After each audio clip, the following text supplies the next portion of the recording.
And I'm live, apparently. I'm Don. It's late. I'm up. Hi. Welcome. If you're new here, I encourage you to like and subscribe, but I also encourage you to know that this is a friendly place to hang out and talk movies with your friends. Tonight we'll be talking about Batman 1966, Batman the movie.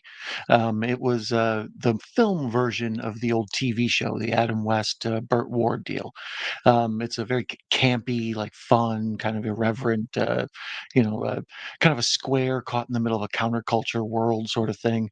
We'll talk about it as we go. We'll talk about the show mainly because I didn't feel like watching a bunch of episodes of the show when this movie sort of encapsulates everything. Although no Julie Newmar, Lee Merriweather, I don't know. We'll talk about that as well.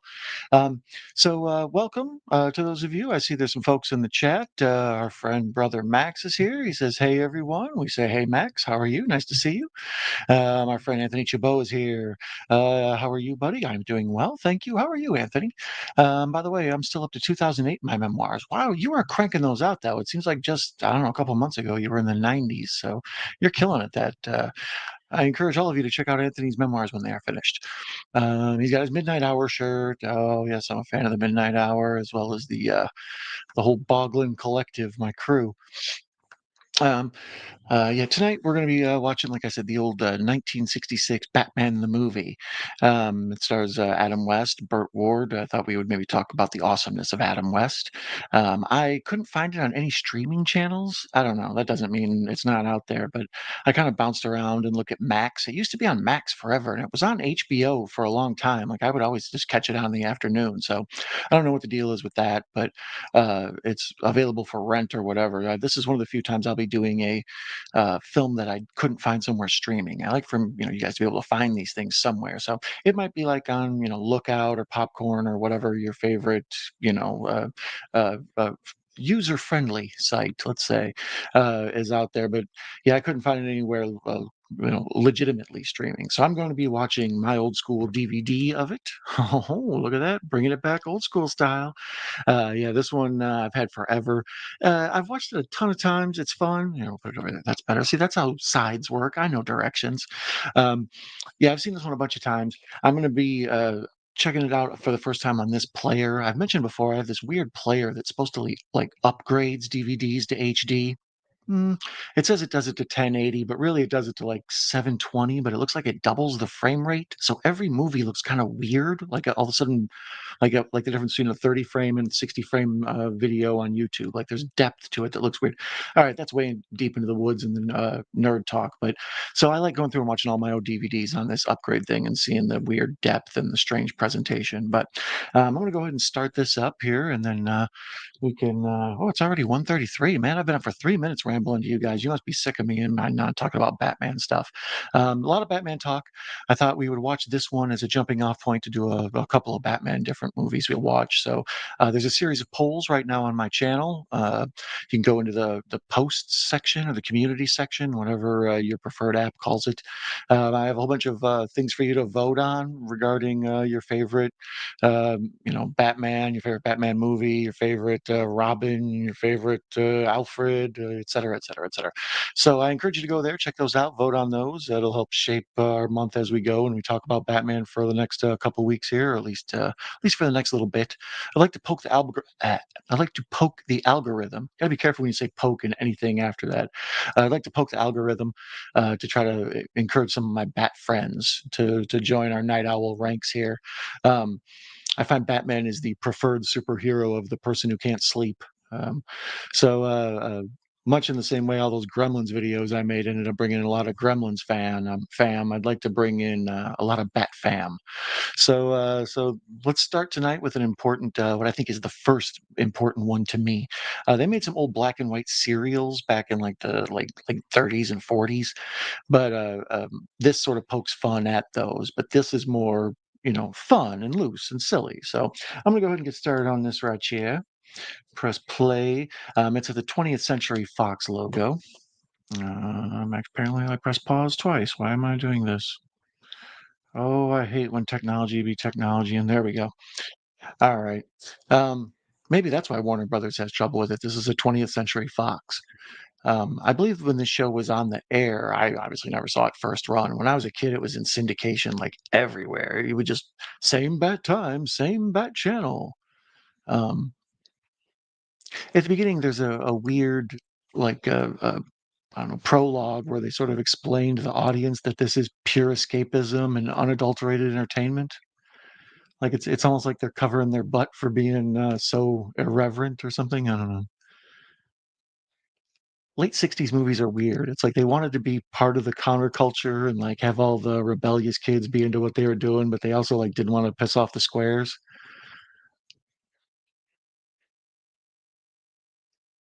Anyways, ooh, let's see here. I got the DVD in storage. Oh, okay, there you go. See, I feel you. I had mine in storage forever and I busted it out. Um, Anthony says he got tickets for Captain America: Brave New World. I'm interested in that. I don't know. I kind of want to see um, what the reviews are for it and stuff. I'm interested in Red Hulk, but I don't know if I'm interested in Anthony Mackie or Falcon or whatever becoming Captain America. So, we'll see. Saw Fantastic Four: Jurassic Park looks awesome. Yeah, those trailers hit the internet and they've been a big deal this week. Um, the Jurassic one is interesting to me. I like, it's a big dinosaur movie. I'm a sucker for giant monsters. Also, the Fantastic Four. I don't know. I'm in between on it. Interesting. I mean, Robert Downey Jr. is Doctor Doom, and what's her name, Jennifer whatever from Ozark as Silver Surfer. Huh? Interesting. Pedro Pascal is Mr. Fantastic. Weird. So I'm interested. I will check it out at some point. I don't know. That to me seems like a streaming movie, not a go to the theater movie. It's got a weird, like old school vibe to it. I kind of dig the way it looks like it's shot. I'll be interested to see if it's got a stylized choice to it, like it looks like it does. Speaking of stylized choices, the beginning of this has just a forever. We're still in the credits, and it's just a guy running away as Batman and Robin chase him around, but it's done super, super cheap. It's just a faceless bad guy in a trench coat running around, and they're using different colored filters. It looks like someone playing with their editing software the first day they get it. No one ever shoots a movie in pea yellow. So here's the classic old school Wayne Manor. There's Alfred out front, and Bruce and Dick come pulling up. I don't know. Dick Grayson is to me the quintessential Robin. There's been a lot of Robins in my lifetime. Jason Todd and what's her name, Carrie Kelly, whatever, the one from The Dark Knight. Um, I don't know. Dick Grayson to me is the real one. Like even so much that the Nightwing character is interesting to me because of him. But in general, I feel like Burt Ward's portrayal of him in this is sort of the iconic, what everybody thinks of as Robin. He's a little old, obviously. He should be younger. Robin's supposed to be like a 12-year-old or whatever the hell he is, 13. Um, and this dude's like, what, 25 or something? Aren't you a little old to be adopted? Um, but the whole, like, holy smoking gun, Batman, and just all of it with the way his portrayal of the character and the way it's written and just his delivery of his lines, like he's such a square, like I said, the same way Batman is.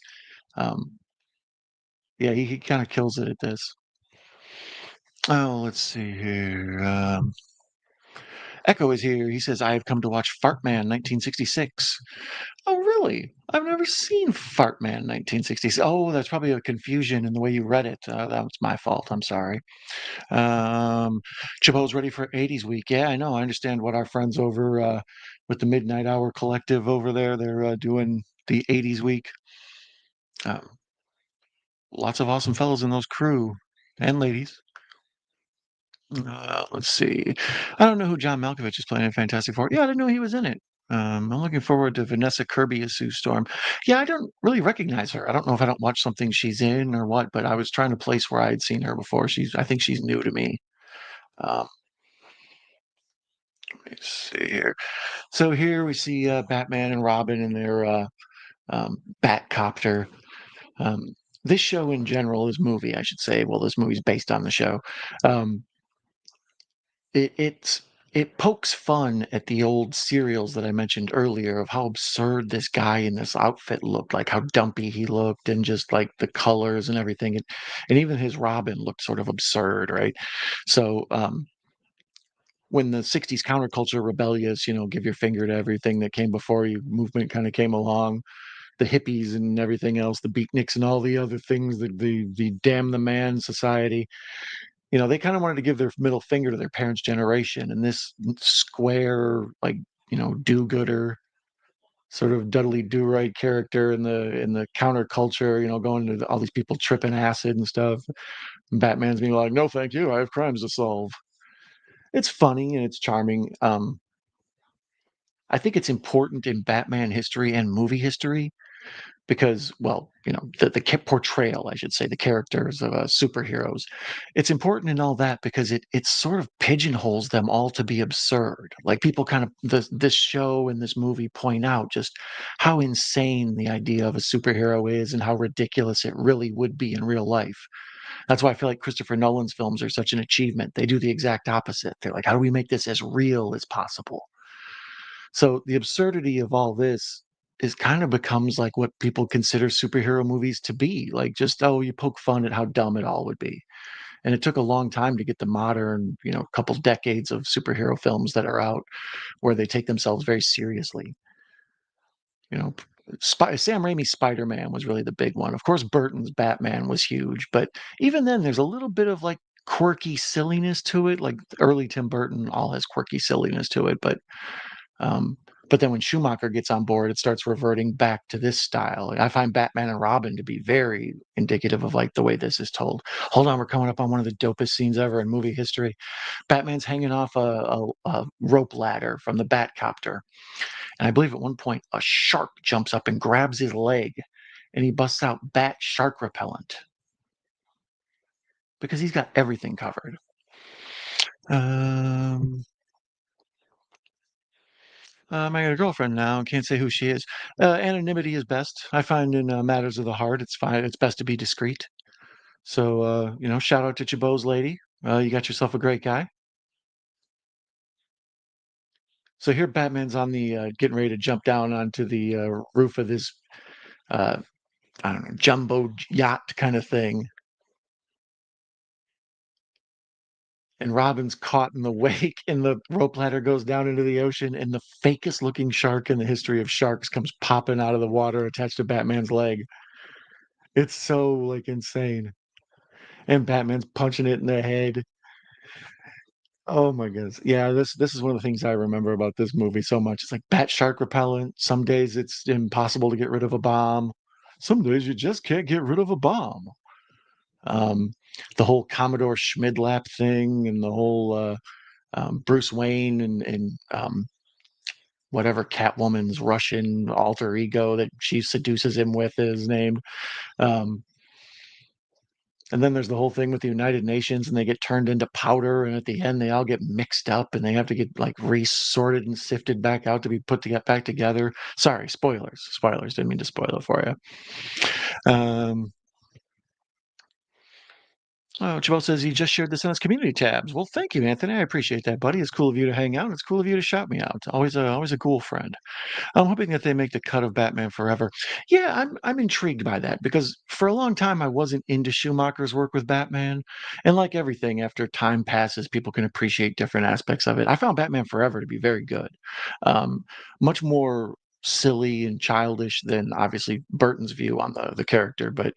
Um, Burton was a producer on it, so he helped sort of oversee it. But then when it got to Batman and Robin, I felt like it was heavy on the puns, heavy on the bat, whatever, um, making fun of a lot of the stuff that this one makes fun of.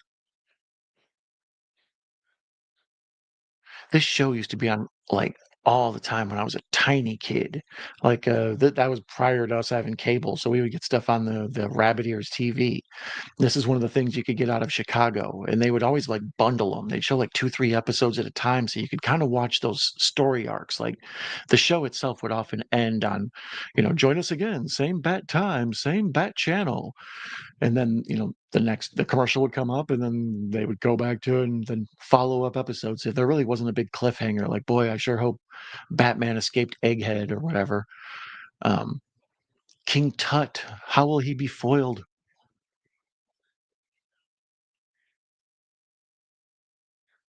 Sorry, here's where Lee Merriweather comes in.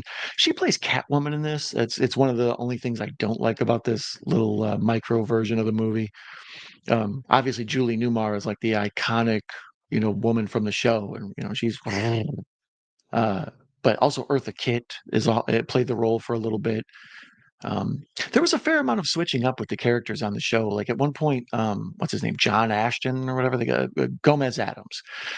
He took over for Frank Gorshin at one point, or maybe he started as Frank. But yeah, there's two Riddlers. I know sometimes you'll see the episodes where Gomez Adams is the Riddler.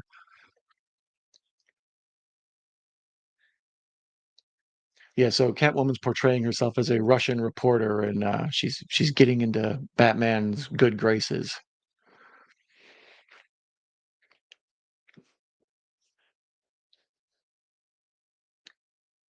Yeah, this, like I said, this used to be on all the time when I was a kid, and that's when I fell in love with it.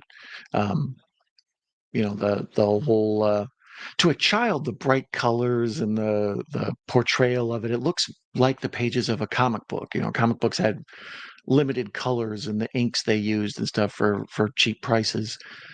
And these sort of blues and golds and the gray and everything, they look like something you would see in a comic book. This Commissioner Gordon always kind of cracks me up. Like, he's nowhere near like Commissioner Gordon, like the way we know him later on. Like, he's just sort of hanging around. He's like a politician almost, as opposed to like the Gary Oldman version of Commissioner Gordon, or the one from that show Gotham. That's one of the things, like, reasons Batman is an amazing property is, like, there's been a Batman Before Batman Was Created show in Gotham all about Jim Gordon, and then there's been a Pennyworth show all about Alfred, and then um, there's this show. And then there's all those cartoon spin-offs, like those DC, animated deals where they're like an hour long, and some of them are real heavy and serious, and other are like real like silly and goofy. Like the property itself, like even Lego Batman, there's the property can just be like mined for money over and over and over. I mean, I suppose the bat symbol is probably damn near as famous as the Superman symbol. Probably slightly ahead of the fame of the Spider-Man symbol. I don't know. That's a tough call. More famous, Spider-Man or Batman? You make the call. Here's Adam West delivering a little group huddle here talking, and I always found Adam West to be almost like William Shatner. Like his delivery was so different than everybody else's, and so like he comes off like a cornball or something, but his stern, deep voice sounds like a newsman, and the way he says things is so overly dramatic. It feels like he's doing radio more than he's doing TV.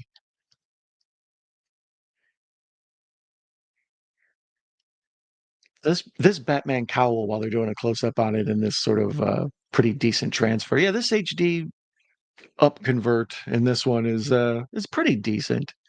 Little fragments here and there, but for a video or a DVD I probably bought in the early thousands, this one's still looking pretty damn good. But that Batman cowl, I don't know. I think that's more to the amazing popularity of Batman. There's all these different cowls and looks of the character, and they all sort of resonate as Batman and something that you like.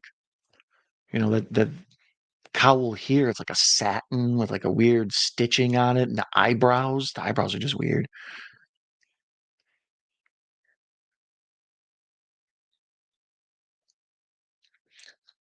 So here, Catwoman goes back to the United Underworld's headquarters. Today, Gotham City. Tomorrow, the world. And it's like this dope logo of this giant like octopus strangling the earth.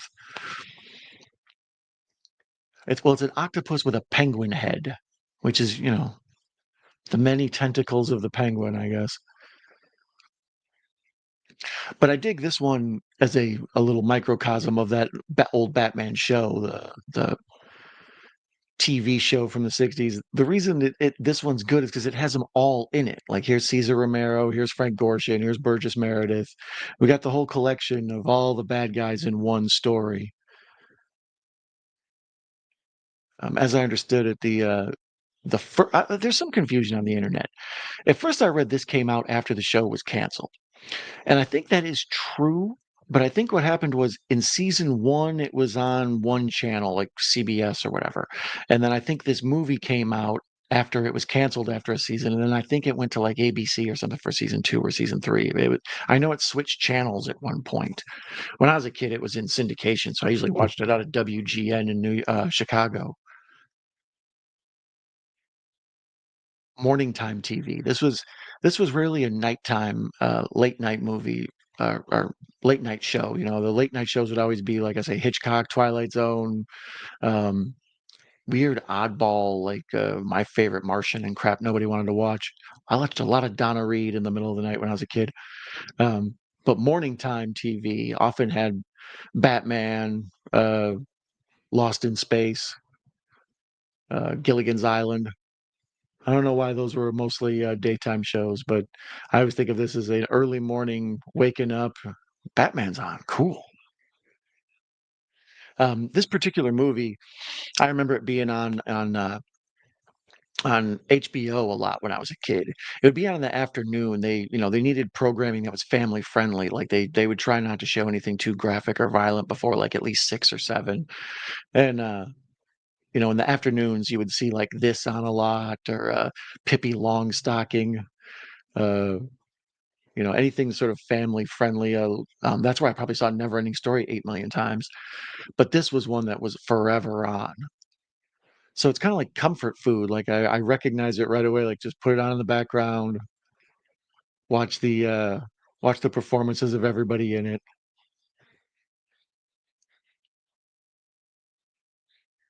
Cesar Romero as the Joker is kind of amazing because he refuses to shave off the mustache. He's just like, no, I'll paint over it. It's fine.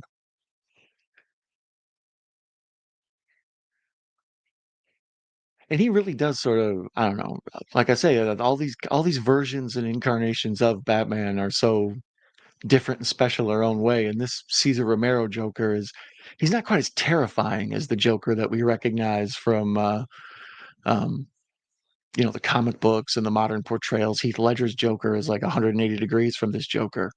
This Joker just seems like he's insane, but he doesn't seem like he would just like bite your face off or whatever. And he doesn't really ever have a plan. Like the Penguin's always trying to get some sort of power. He wants to be like the mayor or something. The Joker's just sort of doing stuff. Like he'll steal money, but for no real goal. Um, Let me know if you've seen this one before. Obviously, most people are familiar with the TV show. This is, like I say, the movie version of the TV show. A lot of times they would show this as well, like um, as the movie of the week or whatever, like on a primetime TV for one of the lesser channels. Would be like, screw it, throw the old Batman on. But let me know if you've seen this one before. Let me know what you think of where Adam West's Batman falls in the pantheon of Batmans. Yeah, his cowl's like kind of a purple and a blue, but then like the cape is sort of a royal blue. Like, yeah, there's not even a lot of attention put into the costuming. It's sort of absurd. His chest plate is clearly an iron-on sticker.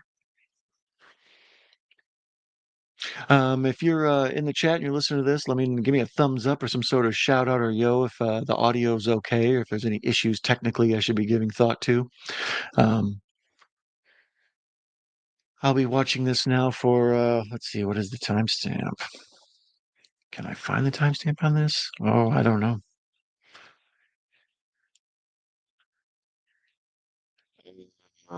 Yeah, it's on. Um, it's at the part where Robin's at the navigational aid computer because obviously the Batcave would have navigational aid computer. That's one of the ribs of the show is it kind of points out the absurdity of Batman having every single possible gadget waiting for him, and he even knows where to find it. Like, if you had this many gadgets, you would need like a whole separate Batcave to store it in. But somehow Batman's always got the thing. I don't know how he does it. It's amazing.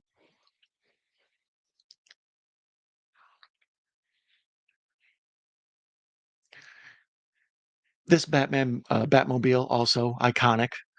Um, it's totally different from the Burton Batmobile and the Nolan Batmobile and even now the Pattinson Batmobile. Like they're all kind of their own thing, but they all sort of feel right, which is sort of amazing. It's cool character stuff. Oh, here's where we see Batman driving the Bat speedboat, and you can see Batman and Robin are clearly not Batman and Robin. Robin is being played by like a 50-year-old guy right there.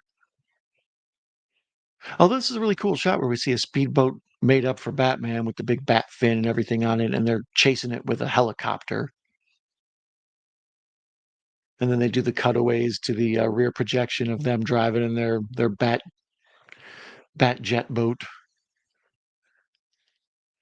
Once again, this the stern delivery of Adam West. Everything feels like it's important.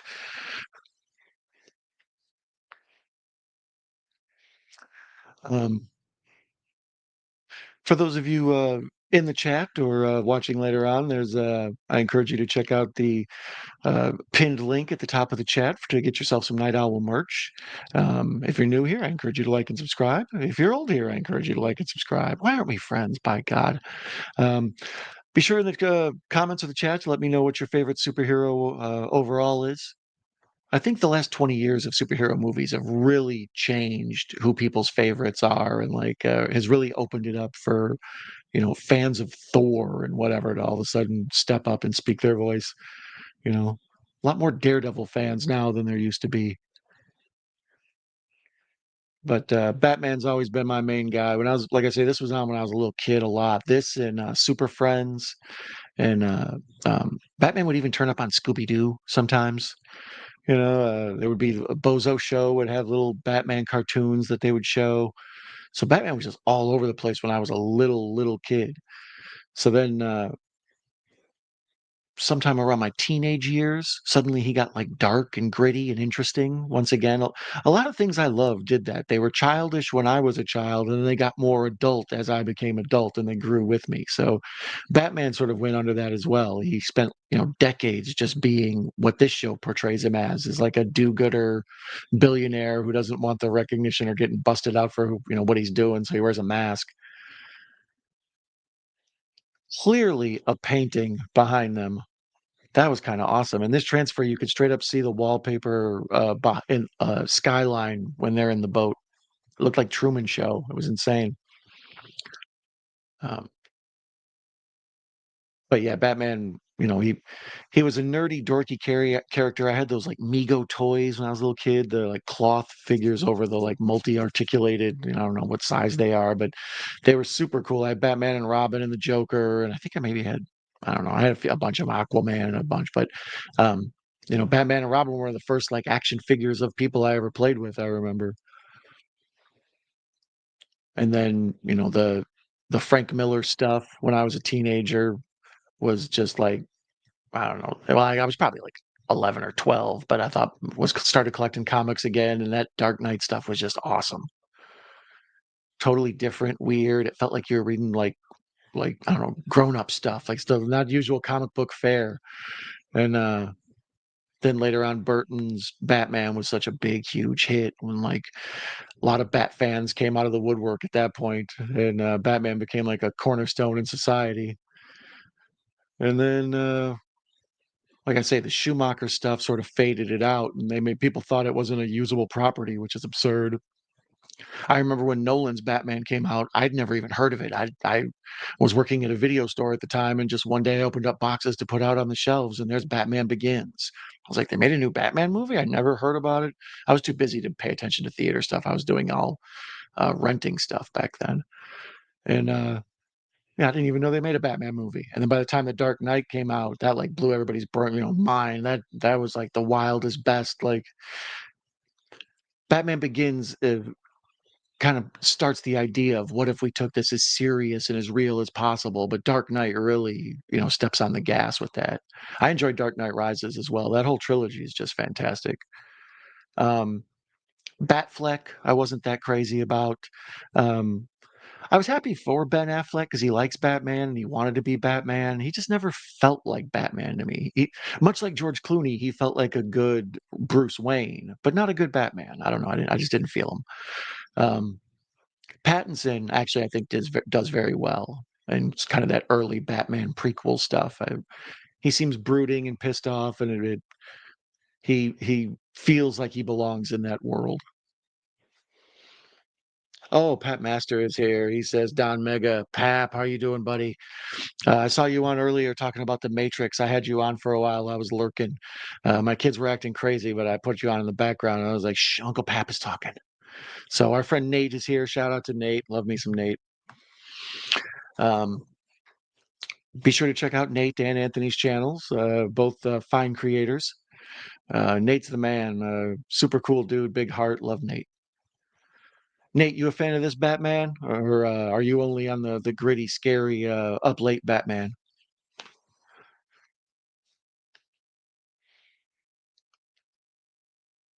So here, all the bad guys are in a submarine, and they're attacking Batman while he's on a speedboat, and they're trying to shoot him with torpedoes while they're trapped on a buoy. As these things happen, and as I recall, they do the. This is, I think, roughly an hour and 45 minutes. At least that's the cut I was watching. Uh, But they used to break this into 3 or 4 parts, I think 4 parts, and they would show it as episodes sometimes on the Batman syndicated run. And, that scene, I remember they would frequently go to commercial on, where Batman's on the buoy and the torpedoes coming and getting ready to blow him up. Then here comes the 3rd one, and they can't deflect it, and I think it's what, like a group of dolphins crashes into it and saves it?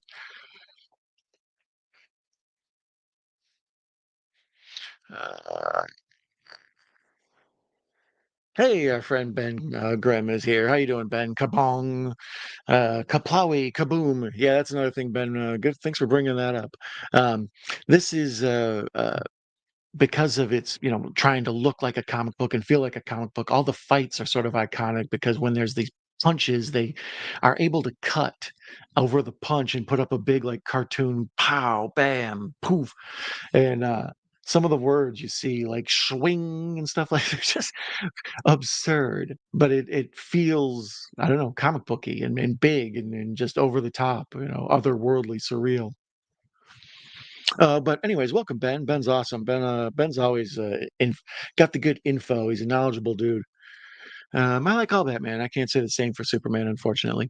Yeah, I haven't. I feel bad. I never got into a lot of different deep Superman. I mean, obviously the Christopher Reeve stuff and um, the new Man of Steel. What's his name? Henry Cavill. I like Henry Cavill as a guy, and I think he looks good as Superman. But I don't know about all the stuff that he did in that role. I don't know. Um, I never watched. What's it called? The TV show with Tom Wellington, with Lois. No, that's not Lois and Clark. I never watched Lois and Clark either. I watched a little bit of it. Smallville, that's the name of that damn show. I was drawing a blank. Uh, yeah, I never watched much of that. So there's been a lot of incarnations of Superman that just didn't intrigue me as much. But Batman, pretty much any incarnation intrigues me, except for Batman Beyond. I never got into Batman Beyond. And I think in the comic books, there's this whole like Batman Incorporated thing where like they sell Batman as a brand to the world, and like different Batman are all over the place. Like there's a Brazil Batman and a German Batman or whatever, and they're just in different locales. All these different Batman. I don't know. I've only heard about it, never read it because it doesn't sound like anything I would be interested in. Who is your favorite villain from this era? That's a tough call. Vincent Price Egghead is absurd and hilarious. Um, Caesar Romero, as I was saying earlier, he's really amazing, and Burgess Meredith as well. Because you don't think of Burgess Meredith as like a heavy-set, squatty guy. You think of him as a little guy, but not as like a squatty guy.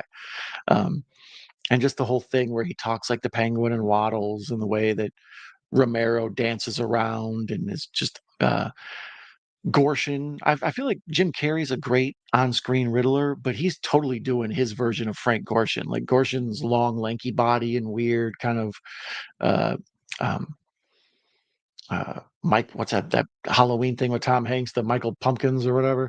It's like that. Like he's got the weird, long, lanky body, and everything's just like I don't know. He looks like he's made of spaghetti. I got the pillow. I'm going to score the fleece you got behind you next one.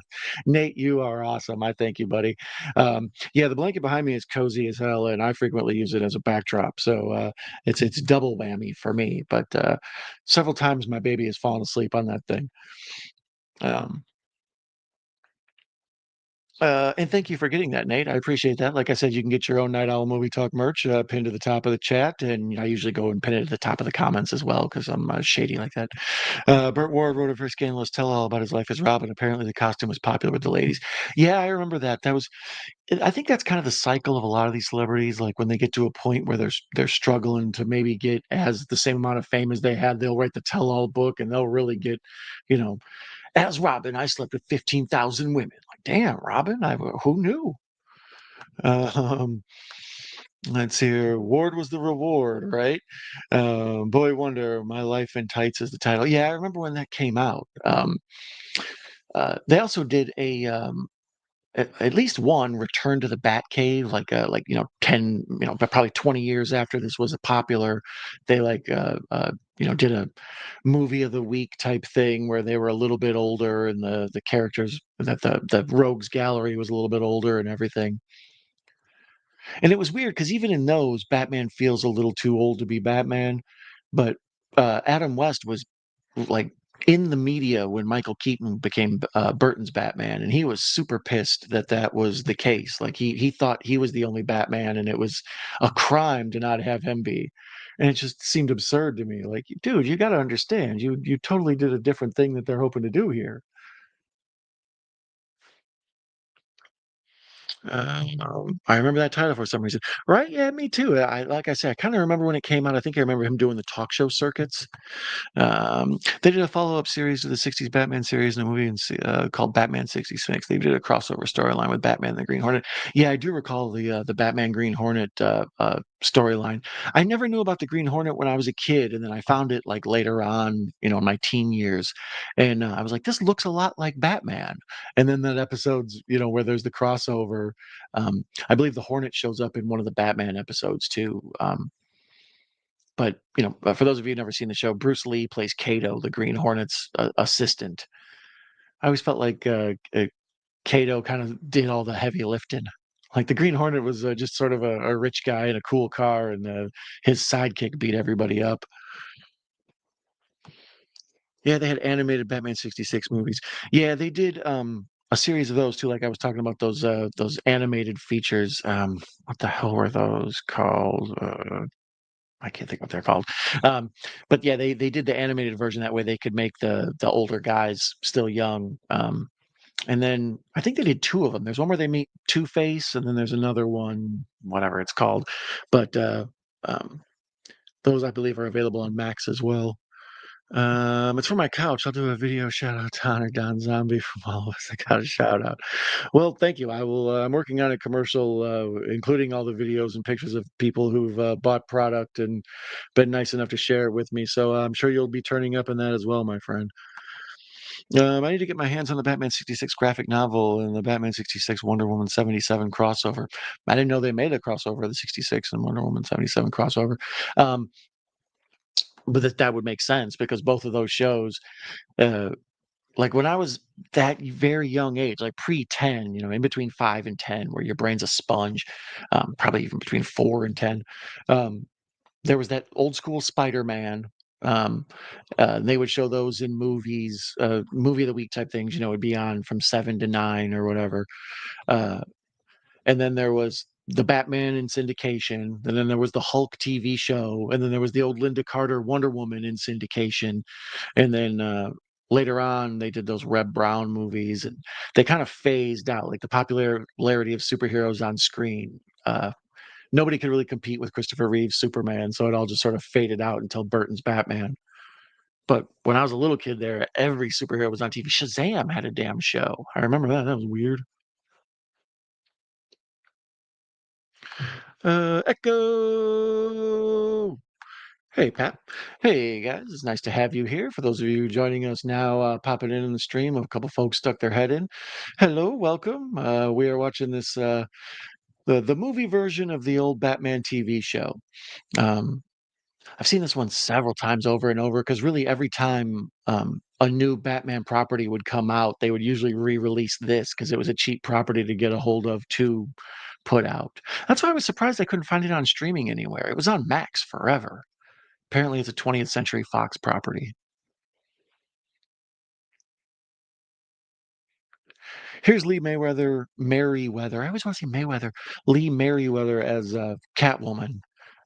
Julie Newmar is the super like uber Catwoman. Like she's right there behind Michelle Pfeiffer for me. Like as far as the iconic, memorable Catwomen. On my community tab, like I said, I've been doing a bunch of polls and surveys of people what they thought about different Batman characters and movies and stuff. And Michelle Pfeiffer, hands down, runaway landslide, everybody's favorite Catwoman. Poor Holly Berry. Flet's here. Welcome, Kyle. Hey, nice to see you, Flet. Flet, cool guy. Join me some Kyle. Welcome, buddy. What's up, Kyle? Hey, Pat. All right, folks are saying hi to Kyle. Kyle, you a Batman fan? If not, what's your favorite superhero? Um, like I say, the middle of the night crowd almost always enjoys Batman, unless they want to be like contrarian and they're like, oh, I like um, like I say, Nightwing or what's his name, the one that Disney Plus did, Moon Knight, the ripoff of Batman. Um, yeah, Moon Knight, or I always dig the up late characters. It's like I sympathize. Batman can't sleep. What am I going to do? Lay in bed? No, let's go out and punch people in the neck. Throw person snatchers off roofs. I like Anne Hathaway Catwoman. Much again because of the Nolan universe. I actually dig Anne Hathaway Catwoman. She feels real, and like the whole thing with like her little goggles that went up and they look like the cat ears and just all of that. I thought was really smart and cool, funny. But yeah, I think Michelle Pfeiffer is everybody's favorite. But Julie Newmar, even as a child, before I even had thoughts like that, I sort of had something for Julie Newmar. When they made that movie To Wong Fu, Thanks for Everything, Julie Newmar, I remember being so confused. I was like, I don't know what those words mean, and how did Julie Newmar get in there? What is Catwoman doing? She's the best puss. You said it, I didn't, but I'm not disagreeing. I like Anne Hathaway Catwoman. Um, Eartha Kitt had the purr. Yeah. We were when we did the survey on there that YouTube only lets you put 4 images for a poll, and um, Eartha Kitt was one that didn't make the cut. I think I put Anne Hathaway, Zoe Kravitz, Michelle Pfeiffer, and Julie Newmar, and Eartha Kitt was the write-in vote for many people. People are fond of her. Here's I think his name's Alan Napier. He plays Alfred. It's funny, I'll be watching like I'm a big fan of like old anthology shows. Like I think uh um uh Boris Karloff, jeez. Boris Karloff had an anthology show, an old school black and white one. Um uh, obviously Twilight Zone and Hitchcock. Napier, the guy who plays Alfred, he turns up all the time. Twilight Zones and stuff. He just looks like a hoity-toity rich guy. He's got a look about him that he sets a tone to the screen. Wonder Woman was my favorite about Halloween night. I always find her that night. My favorite one. Woman Wonder is my favorite about how. Okay, there you go. I like the climbing the wall gimmick where they'd sometimes have celebs opening the windows. Yeah, for sure. That's more things that this established that was just iconic. Like when you were mentioning the fight scenes with the Biff and the Pam and the Pow and all that. They would do this bit where they would take a straight frozen piece of rope and they would, walk slowly up or along a set that looked like the outside of a building, and then they would turn the camera sideways so it would appear that they were walking up a wall, very like using their arm strength to scale several stories. And as they would be climbing by, some celebrity would poke their head out as like a little cameo. Betty White, I recall, has been there. I think maybe Liberace, celebrities of the time. But yeah, I always dug that gig too. Wonder Woman, my bad. Oh yeah, yeah, I feel you. Why Halloween though? Um, oh, my did foot fall asleep. I hate when the foot falls asleep. Sometimes I'll be laying here watching these movies, and I go to get up, and it's like crash and burn. So here's where Batman is romancing what he thinks is this Russian reporter, and it turns out it's really Catwoman seducing him. And Robin goes through this whole moral conflict where he feels like he's spying on their date because things are starting to get hot and heavy. They're getting kind of kissy and touchy. And Robin's just like, I don't feel right spying on him like this. So he turns off the camera. And while the camera's turned off, of course, Adam West, Bruce Wayne, gets nabbed.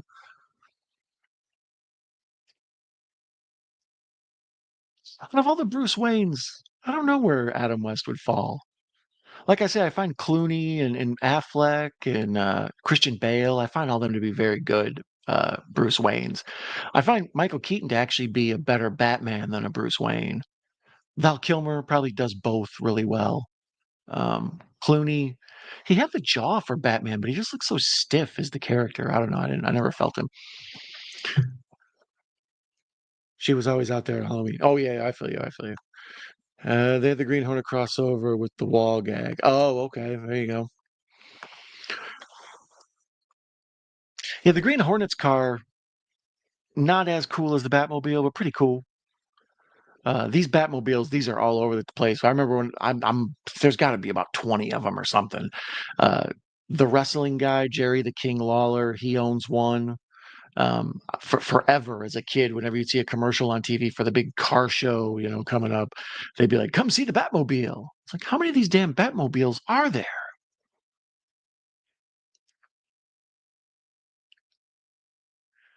So here, Batman and Catwoman, who's pretending to be a Russian reporter, see the bat signal in the sky. I don't know. I doubt the workability of the bat symbol. I think you can shine it on a wall. I don't think you can shine it to the sky. I think you can. I don't know. No one's ever tried. I've seen the big spotlights in the sky before. I've never seen anything like projected onto the sky. I need a projectionologist stat. Oh, she kind of giving herself away there. She said it's perfectly. So really, Bruce Wayne, this is your own fault, man. You're letting the little bat do the thinking. You know, let's keep the thoughts north of the utility belt, buddy. But what are you gonna do? Yeah, I don't know. Adam West is in his peak game here, though. He looks like a rich kind of playboy cad. This show never gets into the deep stuff about Batman, like why he's psychologically scarred about his parents and all that. He just lives with like what his aunt or something. There's an old lady that lives in the house with him. I think it's his aunt. Um, but really, Alfred does all the work. And this is where they introduce the weird idea of like what is that, Shakespeare's head or whatever, when they turn the statue head open and there's the button underneath there.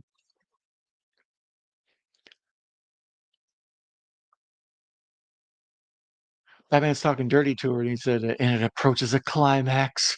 And he closed his eyes, and his eyes rolled back into his head. It's like, settle down, buddy. This is a PG movie. Actually, at the time, it was probably rated G. I don't even know. Let's see what it was rated. Oh, Batman. It is. Let's find out. It appears Batman on IMDb is rated 6.5 out of 10. That's about right. I gave it an 8 because I've seen this so many times. I'm one of the people carrying it. Um, PG, 1966. Hard to believe this is PG. I would have thought G, but I guess there is fighting and some suggestive kind of stuff about hippies and drugs and whatnot. The dynamic duo face four supervillains who plan to hold the world ransom with the help of a secret invention that instantly dehydrates people. Anything you can defeat with Pedialyte shouldn't really be a massive problem, but it is. Um, Neil Hamilton, that's the guy who plays Commissioner Gordon. I couldn't think of his name earlier, so shout out to Neil Hamilton. I wonder what the current Rotten Tomato score is for this film. 80%. Nice. So yeah, it's I mean it's popular. I think this is one of those things that it's popular to its audience, but like an outside audience would watch this and kind of be like, "What the hell?" Especially if you've only seen modern superhero movies. If you went back and watched this, it's like, well, they're kind of making fun of it. Like it's not all about how cool Batman is. It's about what a dork he is, what a square.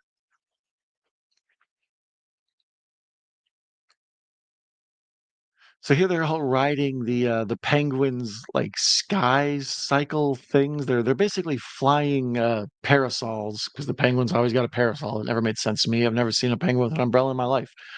But he's got this umbrella, and they're all flying on these umbrellas like they're little missiles. I don't know the aerodynamics of that. Very sketchy. Kids, don't try that at home. Batman.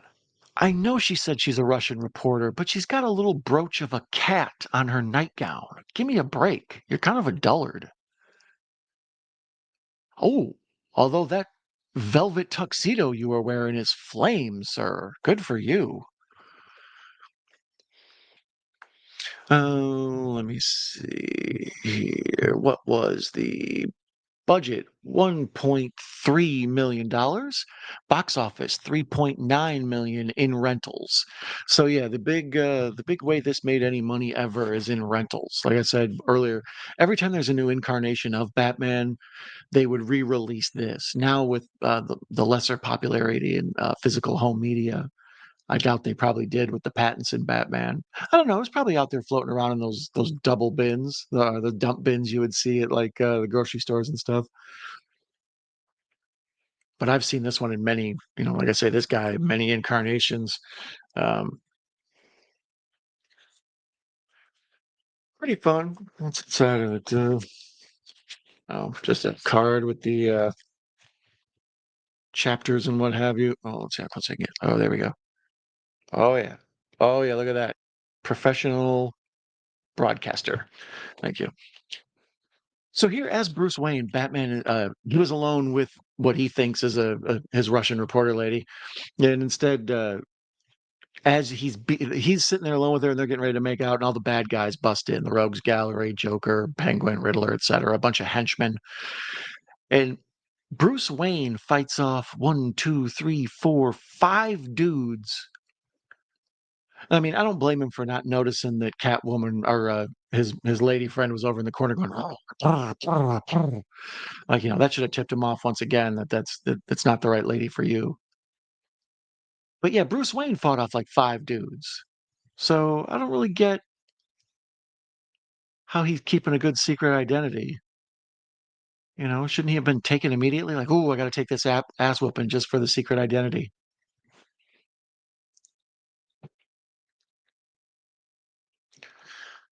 I live like Batman, but I'd leave out the bat signal. I'd stay home, right? Or I don't know, get a beeper. Have them deliver a pizza every time they need something. The pizza man shows up, and you're like, oh shit. Um, I have different women once they needed to leave. I stay at my cave. I feel you, the cave master. I I also have been known to hole up like a bear, my friend. Yeah, nothing against Lee Merriweather. She's a fine actress. She's pretty. I like the dark hair and everything, but she's just not. She doesn't quite have it what Julie Newmar has, or what Eartha Kitt had, or Michelle Pfeiffer, etc.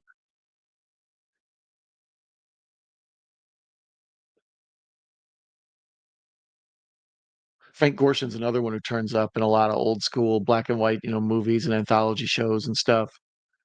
Like there he is again. Burgess Meredith is in, some of the most famous Twilight Zones ever.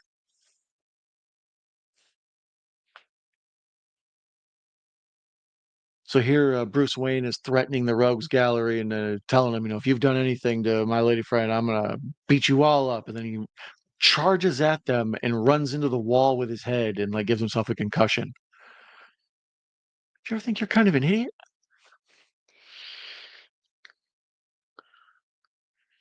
Don, question: can you do the Batusi? I've been known to. Um, you know,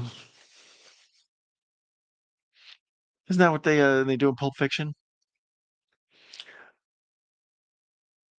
Yeah, the bad guys, their lair is in the upstairs of a seedy bar.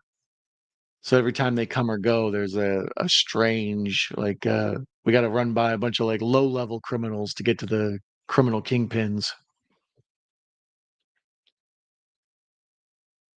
And Echo, do you do the Batusi? And how many of you have ever sang Jingle Bells, Batman Smells, Robin laid an egg, the Batmobile lost a wheel, and the Joker got away? How did we all learn that? Everyone I know knows that, but somehow I've never seen it in any, there was never any group sing along. I never remember a class where they passed out the words.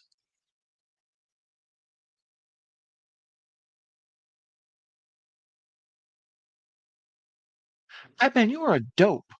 They blindfolded him and they put him back in the room with the Catwoman once again posing as the Russian reporter, and he's still falling for it. Do you ever think Gotham has a crime problem because you're an idiot? No.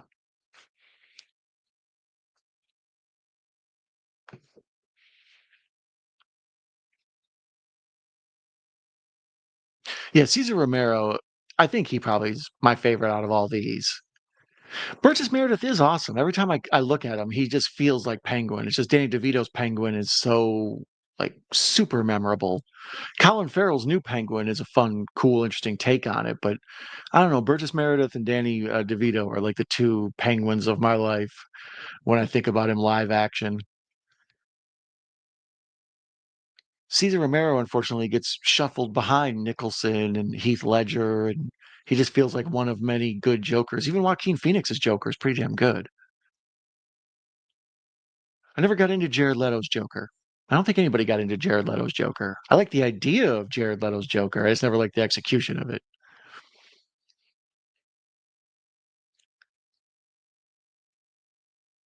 But Cesar Romero, pretty damn memorable. Like I said, just that. Why didn't you shave the mustache off? He's like, no, it's iconic. I like the mustache more than I like working for you guys, so you can work around it. Fine. They sing the song on The Simpsons. That one, and there's also, like I said, they make those animated. Oh, sorry, Ben Grimm. Give proper accreditation to our friends listening in podcasting. Ben Grimm said that they sang that on The Simpsons. There's also they make those animated Batman films. There's a ton of them. I can't even keep track of all of them. Um, Gotham by Night by Torchlight or whatever. Gotham by Gaslight, I think it's called, and the Samurai Batman, and just all sorts of stuff about Arkham Asylum and everything. Um, and in one of those, I remember, I think it was maybe the Penguin or maybe the Joker singing it. I don't remember, but yeah, in one of those, I remember checking that out.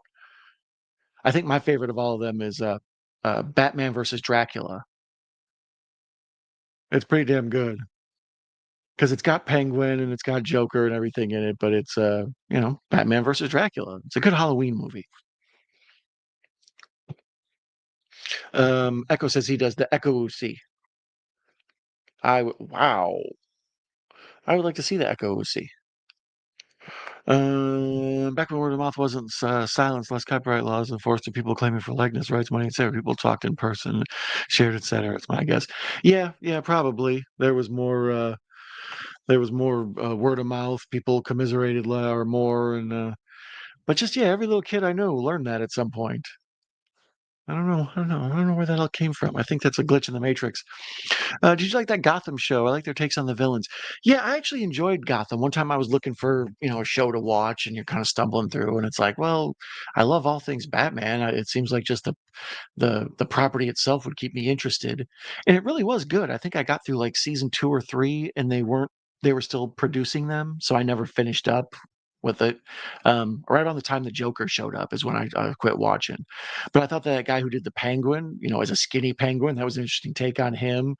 Um, I thought Kid Poison Ivy and like Kid Catwoman, like the girl who played Catwoman with the crazy, like she looks like a cat.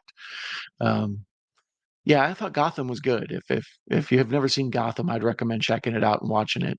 Um, it's almost it's got a good crime drama thing to it, but it's also got a little bit of a I don't know, like Doctor Who or something. There's a silliness or a campiness to it that's kind of fun. It doesn't feel so polished all the time. But I enjoyed Gotham. Balloon Man episode in particular is like, what the hell is going on here? Cha cha cha. Oh, echo zero. Sorry.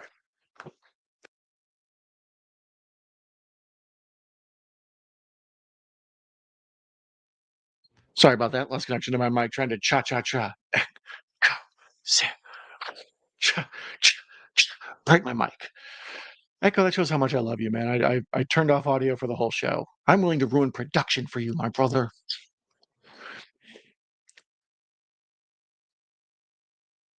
I don't know. Did you ever see that guy who used to be on in the middle of the night who was I don't know, he was an infomercial guy, and he always had you know, order this catalog and find out how to get free stuff from the government for free. And he would have like a suit coat on that had like, I don't know, were they dollar bills or something, but he looked like the version of the Riddler. So now every time I see Frank Gorshin, I wonder, it's like, what government secrets do you have for me, Frank? Probably many. I don't know.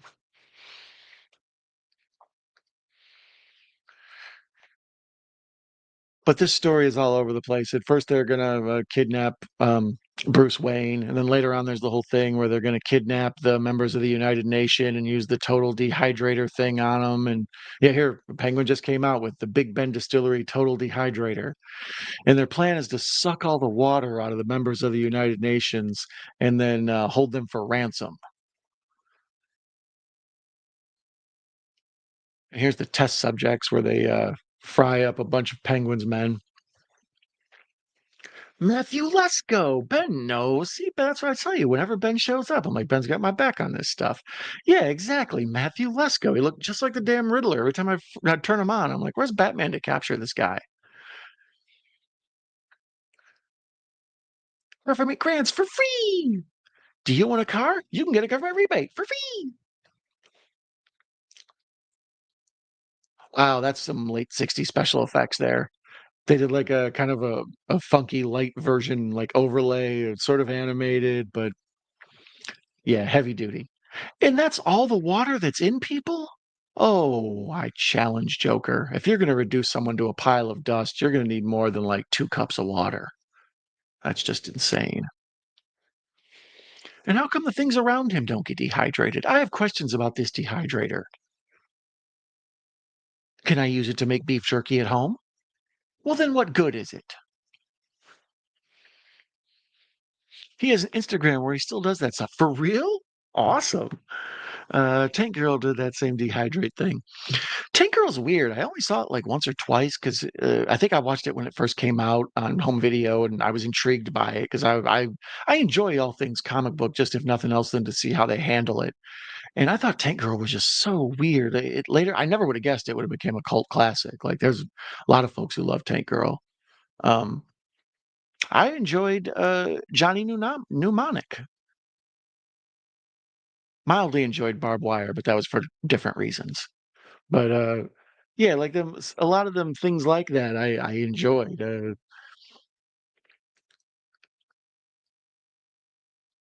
Girl. So then where Ice T's a kangaroo.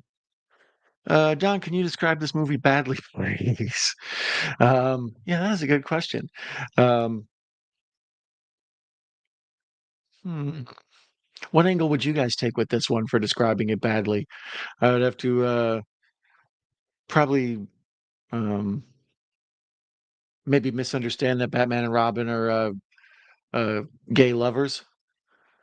It's the struggle of two men in their spandex. How about, a rich man and the boy he lives with go out and beat people up? Uh, there's the Batarang. I don't know why we all know the Batarang.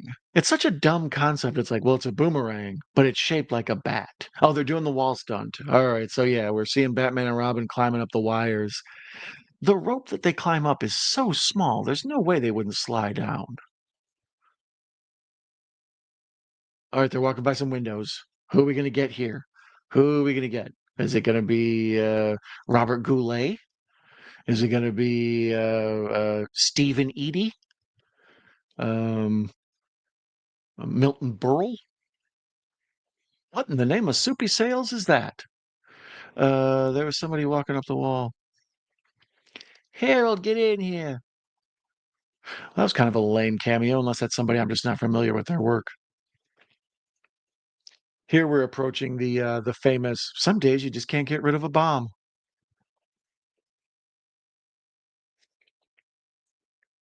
Basically, in Tank Girl, water is very scarce, and so there's this water bottle device where people can attach to another individual and suck all the water out of them. Um, yeah, I don't know what to think about that. This just, I guess it's a like water world. Water becomes scarce. Everybody in the future knows water is important. Tank Girl was supposedly filmed in Tucson, Arizona. Really? I remember, like I say, it's people dig it. The first time I watched it, I never really thought much of it. I thought it was kind of silly, and I thought the special effects were sort of weird. The makeup on Ice T and all that stuff. Um, I remember the comic book seemed like something that wouldn't adapt well. But then later on, like I say, a good 15, 20 years later, there was a whole generation of younger women who grew up on it. Younger men too. I don't know. Folks, when the stuff you see when you're 12, 13, you're more forgiving of than as an adult. So I know there's a lot of stuff I think of as great. When I go back and watch it, I'm like, ooh, this has errors. So here Batman runs out of the ye old Benbow Tavern.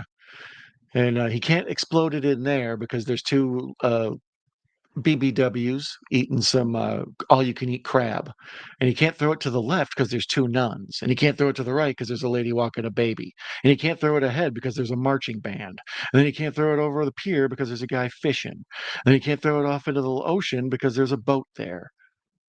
Some days you just can't get rid of a bomb.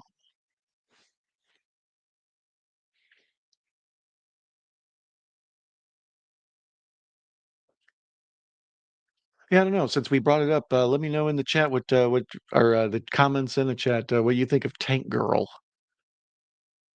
I think it's one I should probably go back and rewatch sometime. Oh, there, Batman tried to throw the bomb away again, and there was two people making out in a rowboat. There, he can't throw it away because there's a bunch of butane. There's the nuns again. There's the lady with the baby. Oh, this is ridiculous.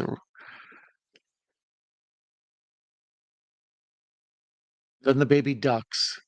He can't kill the baby ducks. Some days you just can't get rid of a bomb. That's what the world needs more. If you're going to set off a bomb, can you at least make it be the old school spy versus spy giant black ball with the fuse? I think all bombs should have to be like that.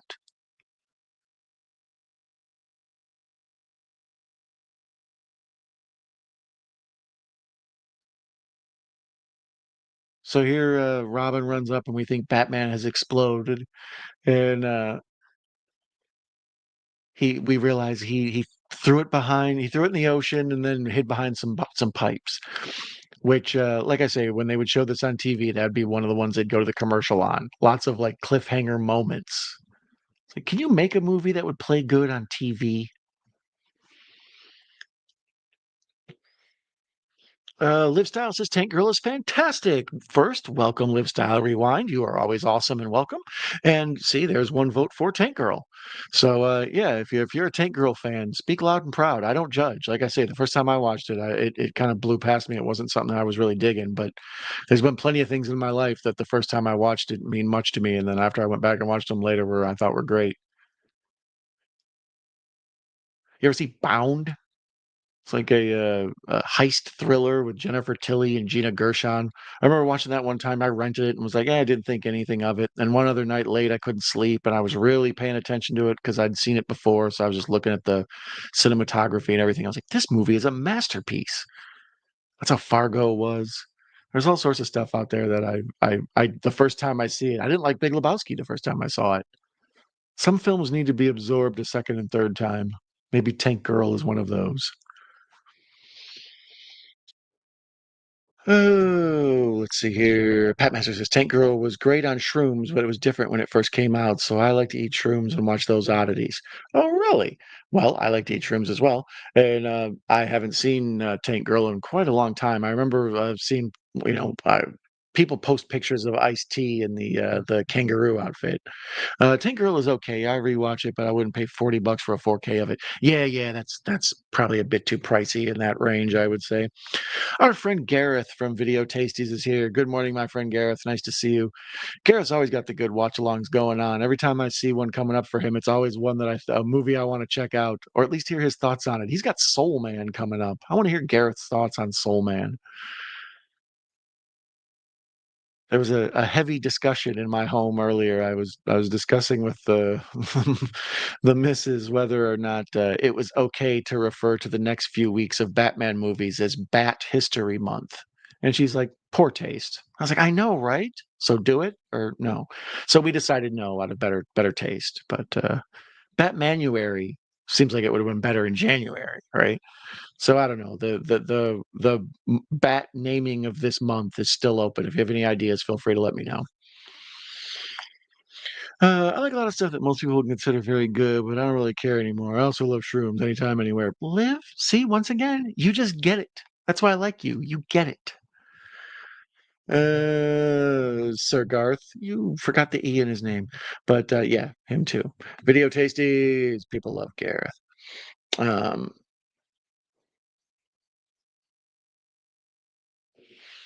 so here's where the penguin is dressed up, I believe, is what Commodore Schmidlap is the guy's name, and I always remember that name years and years later because what a weird ass name. Um, Penguin, they kidnap this dude Commodore Schmidlap, and then Penguin dresses up at him as him, impersonates him, even though he still talks like the Penguin, has like a squinted eye, and is walking around with a damn cigarette holder and speaking like the Penguin. That's Popeye. Sorry, I'm getting sued by somebody. Anyway, so they take dude back to the Bat Cave. Like, oh, you seem like you're on the up and up. Please come back to our top secret facility. And then Penguin, while Batman and Robin can't really see him, hooks up a bottle of dried out henchman to a to a vacant faucet because Batman and Robin don't know they have a loose faucet just hanging out in their Bat Cave. And he rehydrates his criminals. And they have a big fight out in the bat, or like punch out, bam, biff, bam, boom, sacco, punch out in the middle of the Batcave. The drinking water dispenser. Why does it have to be so fancy? Everything in this labeled so big. That's kind of the awesome absurdity of it. Atomic pressure indicator. Terrestrial. What is that one? Terrestrial scanner. Uh, upper spectrographic analyzer. Maybe hyper, I bet.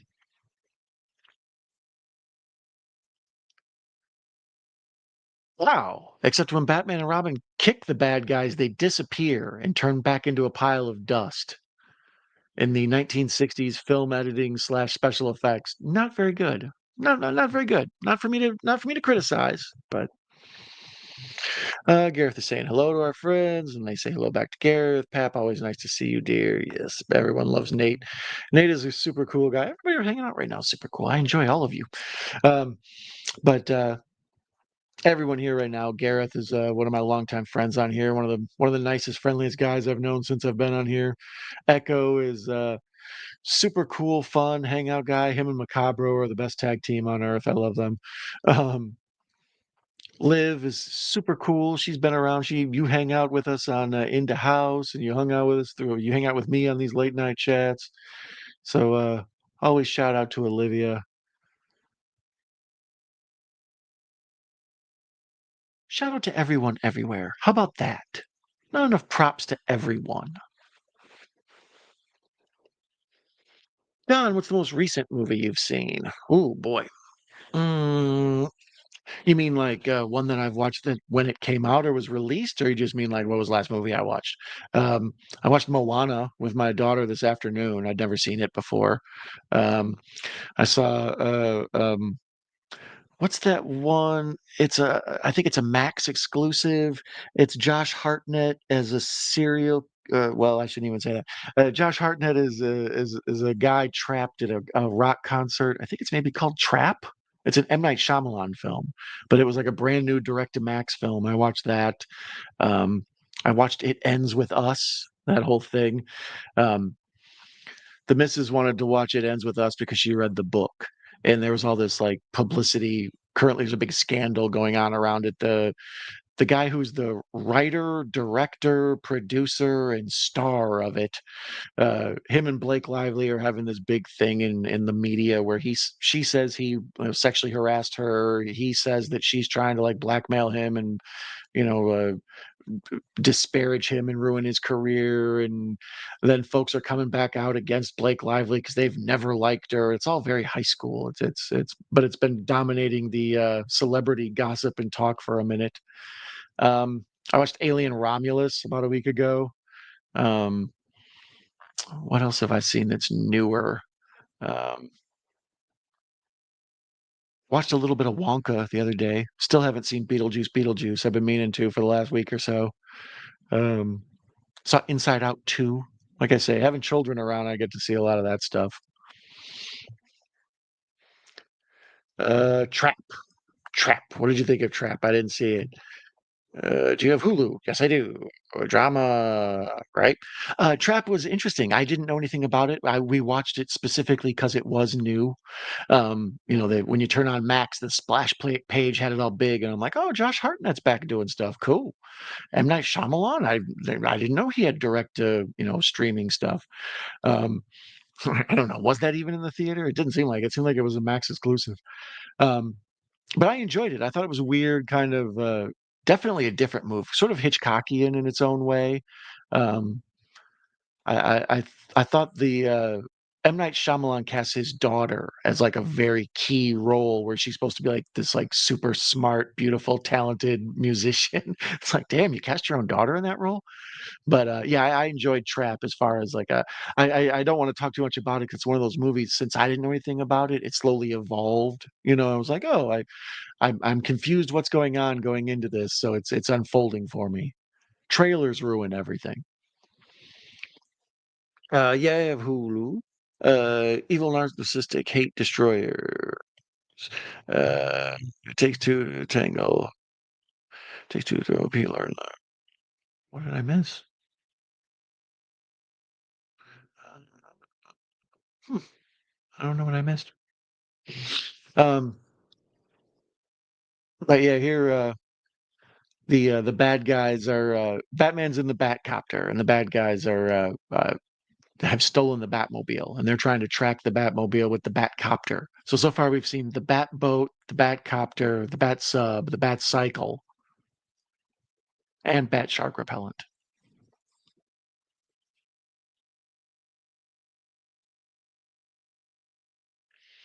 I think Robin's. I don't know if this was just on this show or if it was in the comic books in the Silver Age or whatever, the Golden Age.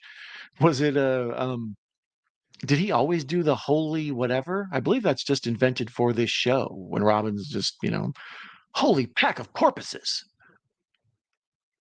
I remember in Batman Forever when he says like "Holy Rusty Gate," and then he's like, "No, it's a rusty gate. It's kind of holy." I remember thinking like that was a mildly clever moment.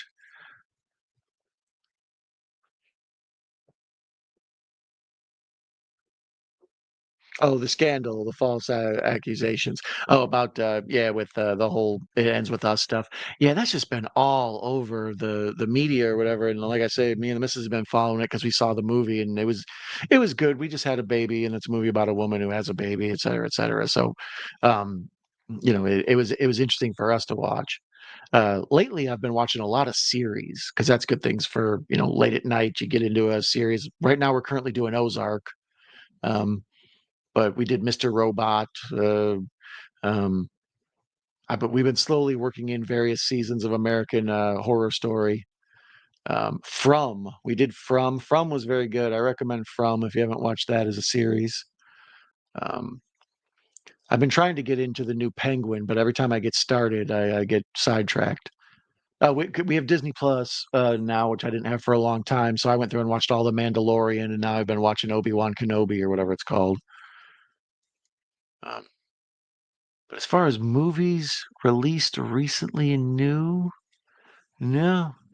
Most new stuff just doesn't intrigue me as much. Like I said, Alien Romulus was interesting. I was quick to watch that. I'll probably watch that Indiana Jones from a year or two ago. To me, that's a new movie. I never see movies within 6 months. I'll probably check out Nosferatu when it gets out, to streaming. I just finished Malcolm in the Middle last night. It was so good. Also on Hulu. Um, yeah, I always loved Malcolm in the Middle when it was on, after it would always be on after the football on Sundays. So a lot of times I'd fall asleep watching the football game and wake up and Malcolm in the Middle would be on, or um, I think it was like right around Simpsons too. So that block.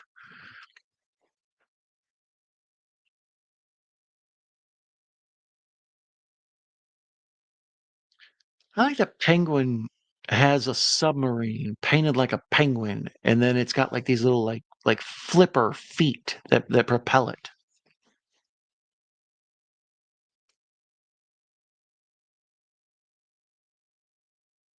The rear projection on the show is always awesome too. Like they're running down the middle of a busy street. And you can clearly tell they're just like standing in front of a screen having a street projected onto it. Same when they drive the car, you can see in the background.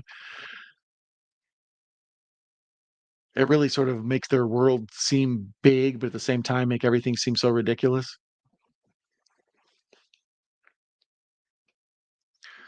Uh, I'm currently finishing the Office series for the first time. The Office is one I've never watched, to my embarrassment. That's one of the few shows I would like to watch. The Office and 30 Rock.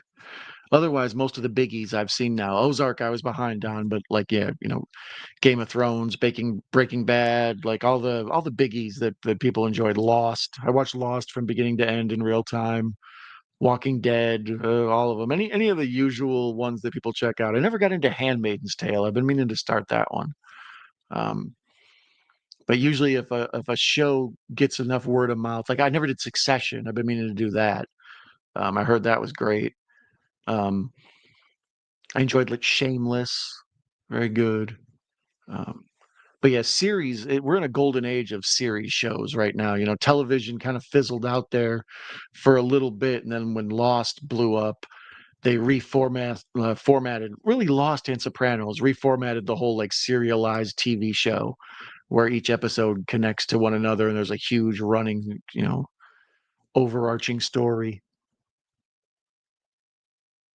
Be sure to let me know in the comments, or I see some folks in the chat. Let me know what your favorite series are. Most folks like Stranger Things. Everybody's got their own favorites. There's so many now. Even ones like I said, that From was very good. Archive 81 is on Netflix. That's a really good one. Um, let me see. I have the entire Office series. It's a lot. Yeah. Prison Break. Do you ever see Prison Break? That's pretty damn good. I'm also in the middle of What We Do in the Shadows series. It's funny. Yeah, I love the What We Do in the Shadows movie. I still have never done the series. It didn't seem like it could be anywhere as near as good because the movie's so I don't know. It's my type of humor, so I really enjoyed What We Do in Shadows. Um, but I hear the series is actually some people say it's better than the movie. I've been meaning to check it out. They turned a lot of movies I loved into series. Like there's a Snatch series. There's a Get Shorty series. Like, I've never gotten around to seeing any of them. The Fargo show is excellent. I recommend Fargo to anybody. There's like 4 or 5 seasons of that. That's a really good show. Castle Rock is really good if you haven't seen that. It's like a Stephen King kind of thing. Basically the Stephen King version of the Fargo show. It's just they take the essence of Stephen King and make a show. Oh, let me see here. Liv says, my favorite series ever is Broad City. I've never seen Broad City. I'm familiar with it, but I hear it's hilarious. New show called Hysteria on Peacock with Bruce Campbell that's really good. I'd be interested in checking that out. Obviously, I love Bruce Campbell. I took all the DVDs out of the office box set. I keep a pistol. It's a huge box. Well, it's a good place to hide the pistol, and it's an office. You know what I mean? If you're going to say, you need me to have the office call you? You know? Smallville and Friday Night Lights are two of my favorites. Yeah, I was talking about Smallville earlier. I've never watched it all, but the folks who watched it loved it. Um, I've been watching Doogie Howser on Hulu randomly.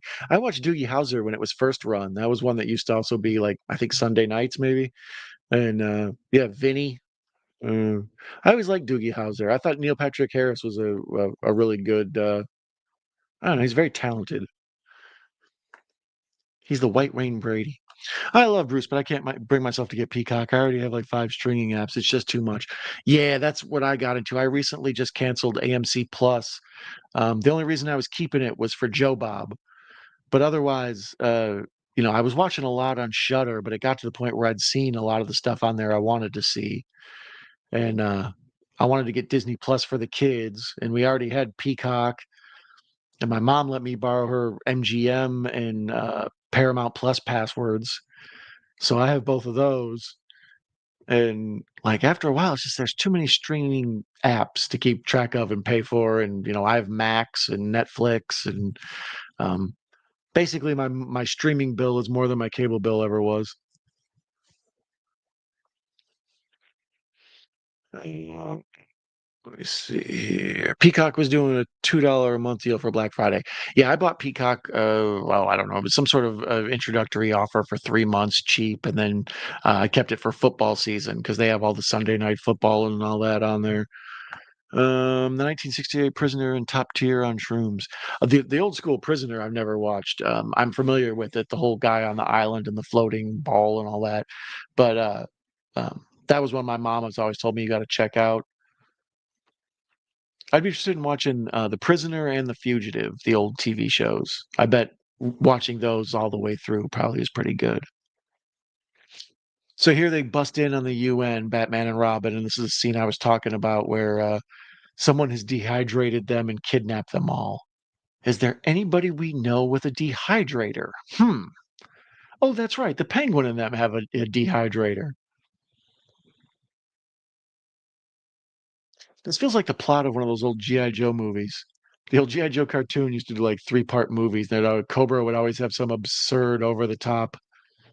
What we're going to do is shrink all the national monuments and we're going to sell them to the foreign countries. Like, what?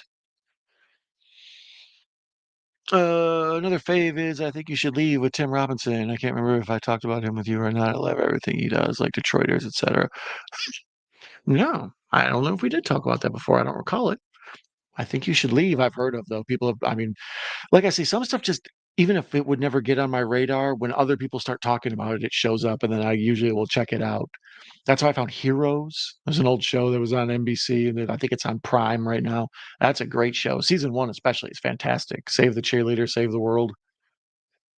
Um, with those streaming, the whole series runs streaming now. Things like Friends and Big Bang Theory and all that are like super valuable properties because people will sit and watch them all as like comfort food. At one point, like Friends was like the biggest thing on Netflix. It's like how?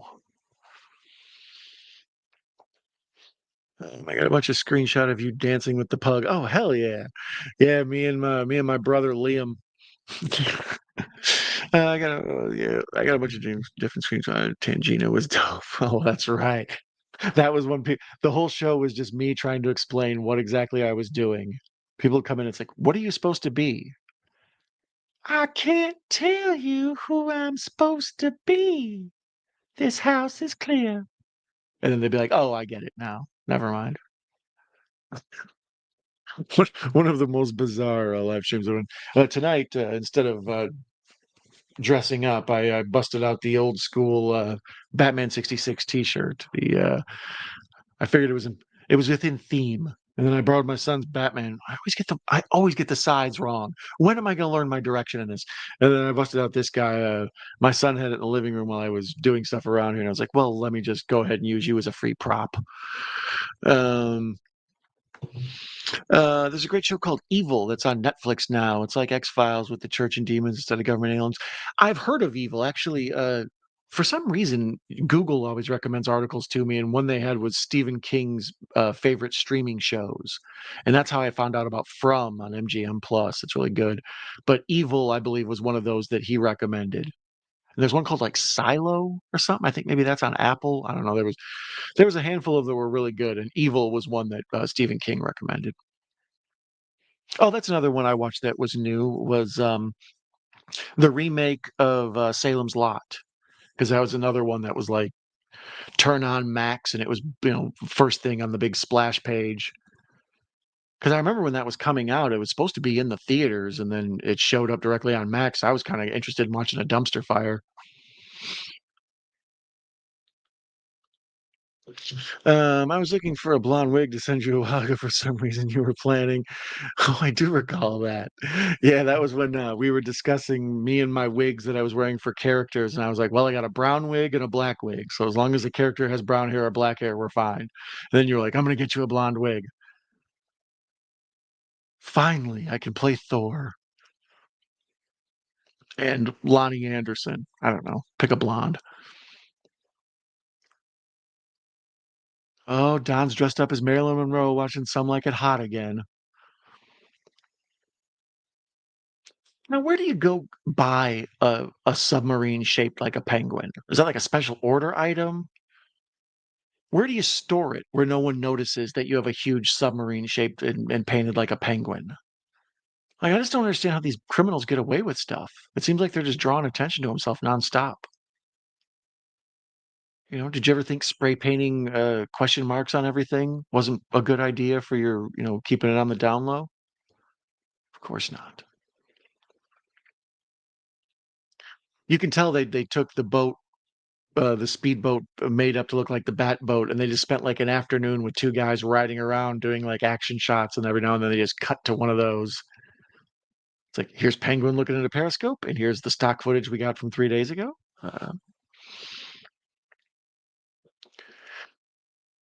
Yeah, show evil. It's on X Files or Church and Demons. Yeah, X Files is another one I've watched a ton of. I love X Files. My lady loves Supernatural, which I never watched before, and I've been enjoying it. It'll be on. Same with House. She watches a lot of House, so I catch both of those. Those are both fun shows. They're good because I don't ever need to follow what's going on in the long storyline. I can like with Ozark, you have to follow every episode and into each season. But with Supernatural or whatever, it's like I don't know. They're just bouncing around, messing with demons and whatnot. I've always meant to watch X Files all the way through. I think those I've only seen in bits and pieces. It feels like if I watch the entire series run from beginning to end, like maybe the character development and the stories and the callbacks and stuff would mean more. Uh, I have season one of California. I think it's called California. Californication. Um, is California? Is that the one with David Duchovny? Is that the one you're talking about? Um, I used to love House, also Monk. Yeah, House is super enjoyable. Just it's one of those like I enjoy a good medical show, but a lot of them are just sort of like soap operas with medical stuff going on in the background. House is more like just the insane. But the dude is so unlikable. I mean, he's likable as a guy, but the character is such a dick. It's like somebody would have knocked this guy out by now. Can't talk to people in real life like that. Monk, I enjoyed the Tony Shalhoub. Um, what's he like, a OCD detective? That was one that used to be on USA Channel a lot. There's the real Commodore Schmidlap. I don't know. The Penguin did a pretty good job. He's got a future as an impressionist. Impressionist. Oh, the, test tubes very full of various, United Nations. Earlier, when they dehydrated all of the Penguin's henchmen to sneak them into the Batcave, they were all gray. They're powder when they dehydrated them, but when they dehydrated the United Nations, it's like pink, orange, green, baby blue. Get it? Because it's diverse. So we're seeing, they're getting ready to, they're they're in their Penguin submarine, and Batman's basically blowing them to hell. It's like an episode of Battleship and, a game of Battleship, and, you can see the test tubes of all the UN guys, like, teetering and tottering, and we know it's gonna fall over, and they're all gonna get mixed up. We're just living on the edge of whether or not these people are ever gonna be properly assembled. Uh, I tried to watch Supernatural once, got 5 seasons in and thought I made a good chunk, but I saw it over 100 episodes to go, 24 eps per season with 15 episodes take me 2 years an episode a day. Yeah, that was one of the things I noticed when my wife was watching it. She was going through and I was like, "Well, how many seasons are there?" She's like, "Well, I saw, like, the first how many ever," and then she clicked on it, and I saw, yeah, the absurd amount of seasons, and it wasn't like streaming service, shows where it's like 10 eps or 8 eps. It's like, no, they were all like 24 and stuff. It's ridiculous. I gave up. Yeah, I don't blame you, Ben. Would you consider yourself a Batman fan, Don? Oh, yes, very much so. Um, we were talking about that earlier. All the various incarnations of Batman. I enjoy that there's a version for children. I enjoy that there's a version for grown-ups. I enjoy that there's a futuristic version, even though I don't watch it. But, like, Batman the Animated Series is different from all of these, but also great. Uh, you know, um, each one of the movie series that comes out, the Nolan, they're just fantastic, but I also enjoy the Burtons, and, um, this one I enjoy because it's standalone, and I feel like this is the best place to jump in on Batman movies. This one, Batman, '89, Batman Returns, Batman Forever is optional. I feel like you can skip Batman and Robin, Batman Begins, and that really the whole Nolan, trilogy is great. I feel like you could skip most of the Batfleck stuff. But yeah, for as long as I can remember, Batman's been my main one. Even my son, the fact that he enjoys Batman and Spider-Man most, those were my guys. As I got older, I enjoyed the Hulk. I liked, the Hulk and Wolverine, they dealt with, like, anger issues. They were, like, heroes that were, frustrated, and they were always a moment away from hurting somebody. Batman, there was always the underlining, him trying to do the right thing and get something good out of the bad that happened to him, etcetera.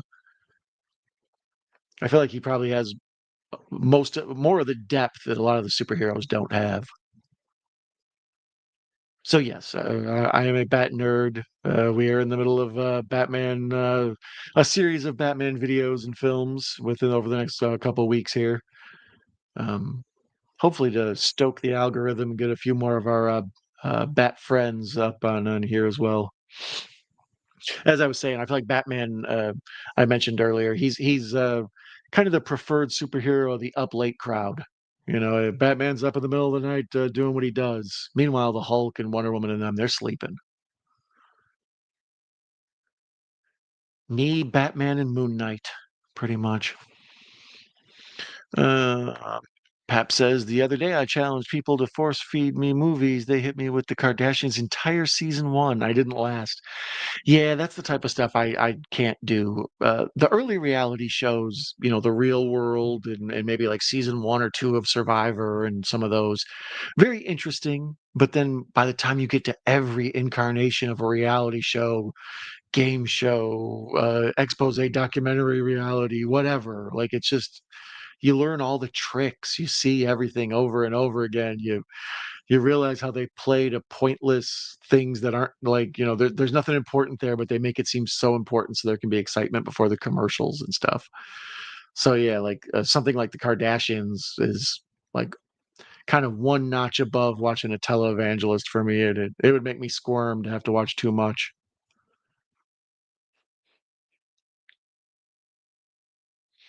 Spider-Man Hero song just gets me pumped up, reminds me of better times. Oh, hell yeah, that Chad Kroger. I agree with all that. I'm not a huge comic book or superhero gal, but I enjoy the Burton and Nolan ones you mentioned. I haven't seen much more than those. Yeah, the guy who did the Planet of the Apes movies, the new ones, he did the new Robert Pattinson version, and it's a very good kind of Nolan-esque realism based version of Batman. I enjoy the realism, like the trying to keep it real world grounded for your superheroes. It's when they get too silly and weird, I have trouble connecting to them. But now there's so many superheroes and so much like superhero. At one point, I had seen pretty much every superhero property, TV or movie made. And then somewhere around the early thousands, they just made so much content that I'll never see it all now. That's how I feel about Star Wars at this point. It's like there's going to be a bunch of Star Wars I never saw. They just made too much of it. Going through Disney Plus and looking at all the superhero content on there, I'm like, I'll never see all of this. I'm never going to see She-Hulk. I liked Coral from the newer Real World. There were so many of those damn Real Worlds. I mean, I probably watched the first like 4 seasons. And when it was early, they used to do weekend marathons on MTV where they would just show the real worlds all weekend long. And, you'd put them on at 10 in the morning and then you'd come back later at 10 at night. You'd be like into middle of season 3 now or whatever. Like, oh, okay, cool. So for a while there, I used to love the real world. I'd seen them all, but then they got to like season 37. I was like, okay, you guys are killing me here. How was the Kardashians, Nate? Did you enjoy it? It doesn't seem like it'd be my cup of tea per se. Ooh, so Batman stumbled onto the various UN people in their little test tubes and all the variety of colors, the colors of Benetton, and it was wobbling on the brink of the edge of the counter, and he walked up and grabbed it and saved it at the very last second. But as I recall, there's some sort of chicanery here, and he ends up getting them all mixed up. There it is. Commodore Schmidlap trips and bumps into it and knocks it all over, and then sneezes into the powder. And then they have to go through and get each grain of separate color and line them up. Super molecular dust separator. See? That Batman, he's got the stuff. I felt dirty. Oh, watching the Kardashians. Yeah, yeah, I don't know. Because on one hand, it seems like you would watch it to kind of like hate watch it, like be annoyed with them and not like what they're all about and everything. But it also seems like the way they make those shows, they do a good job of making them. So it seems like you would catch yourself getting invested in whether or not Kim gets the cake she wants or whatever the hell. I've got to get this dress by 5. You know, it seems like there'd be a lot of crap like that. Chloe is very upset because someone said she was heavy.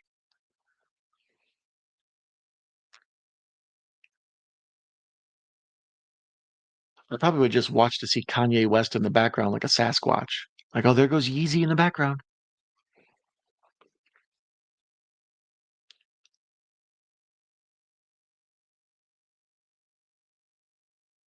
That's pretty awesome. They're sitting there watching a cabinet TV and they're doing like a kind of an overlay, to make it look like they're watching something that's not really being broadcasted because otherwise you'd get those weird lines and everything. And the shaky image within the TV, it's like this was a major motion picture. But I mean, I guess it was made in 1966. I can't really rag on the production value of things. It's all based on a TV show. I think that's why they made it because the sets were already built. They already had costumes. They already had cast members. It's like, well, screw it. We already got the stuff. Let's just make a movie. I felt like Ace Ventura when he jumped in the shower after violation. It was like indoctrination. Yeah, I'm a fan of NBA basketball, so I remember like when those girls were running their way through the league. It's like, oh, this one's dating this player on the Lakers, then this one's dating this player on the Rockets, and then oh, now this one's dating this player on the oh, this one married this player on the Nets. Like, damn, you guys are just running through the league. That's between them and the OJ trial is the only reason I know of 'em. Well, the Ray J video, but other than that, that's the only reason I know who these people are.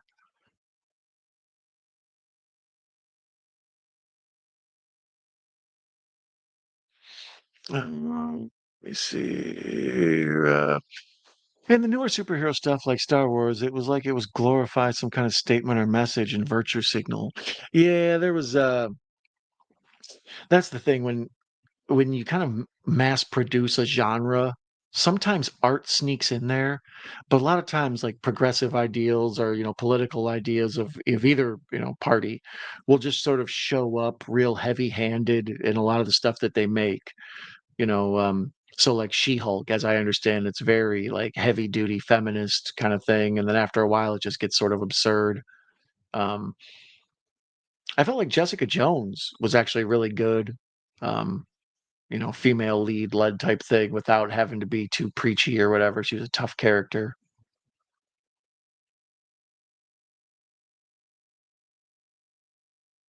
So here's where Batman's got all the people back separated now, and he's going to rehydrate them and bring them back to life. And they do, except some of the dust wasn't completely sifted right, and they all speak different languages. Like, so the guy from Africa is speaking German, and the Chinese guy's speaking with a Russian accent or whatever. Oh, wackiness. Yeah, this used to be on HBO so many times after school when I'd get home. It's like this and Pippi Longstocking, a never-ending story, by God.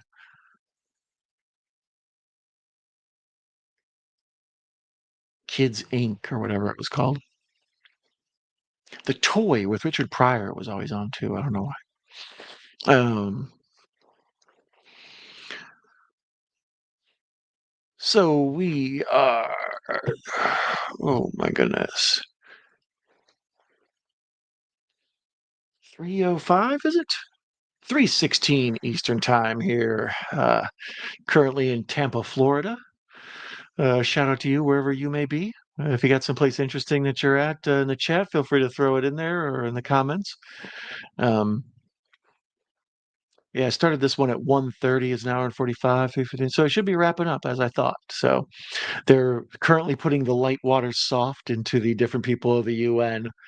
And it's all like they make it look high tech, but it's so like absurd and ridiculous. And of course, Commissioner Gordon's there because we would need the Gotham City Police Commissioner for this big UN security issue.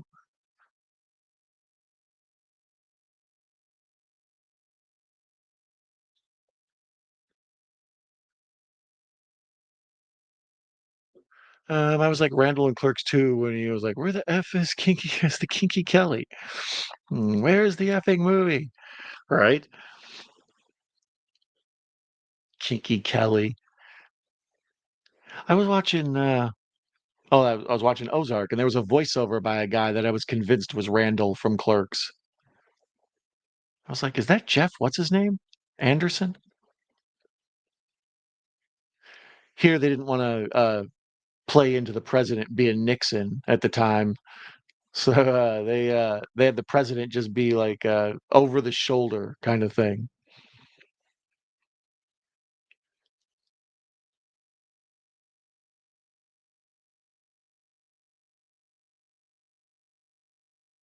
So Batman uses this as a learning opportunity. He feels like the fact that all the people are now a little bit mixed up.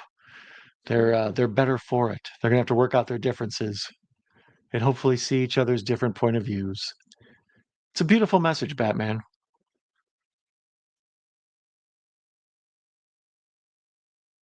But this one's it's supposed to be campy, lighthearted, happy for children, bright colors, silly, wacky. Pick your descriptive word, as opposed to the later Batmans, where even the Batman animated series is so much darker and more mysterious and creepy and suspenseful than this. This feels like a sitcom, but pretty awesome though. I do love me some Adam West and Burt Ward.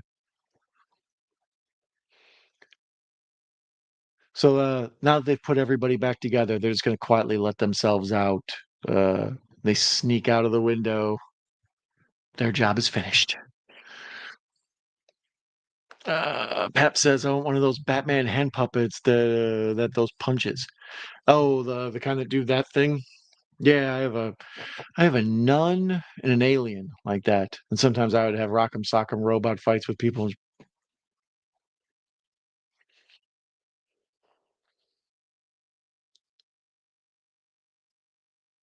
So now Batman and Robin have tied off their batarangs to the window, and they're gonna let themselves out because obviously the elevator would just be too mainstream, bro. But that's a pretty cool shot. It's a big wide shot. We see Batman and Robin, well, two dudes dressed as Batman and Robin, scaling down the side of the building, rappelling, and it's like a real, you know, one, two, three, four, five, six, seven, at least like 10-story building. So good for them. Probably once again, not really Batman, but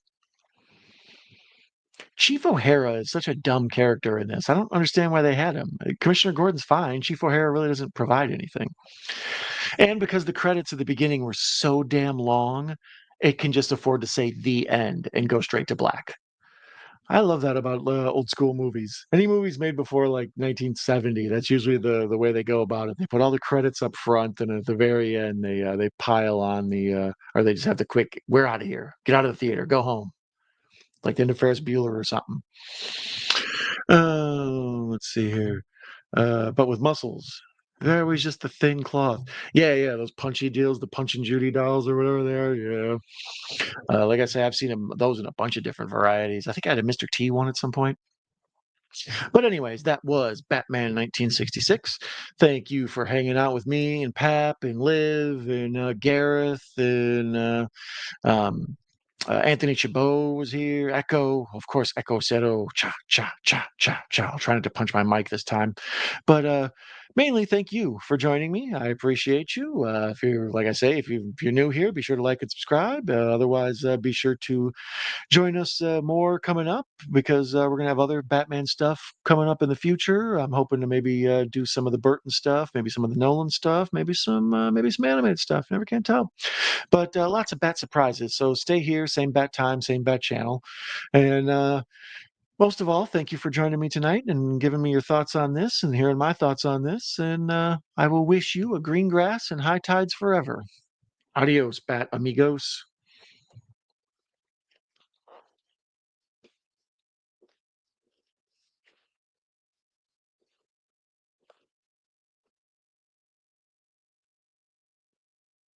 Oh, as I just sit here still, never mind. Appreciate you, Liv. Thank you.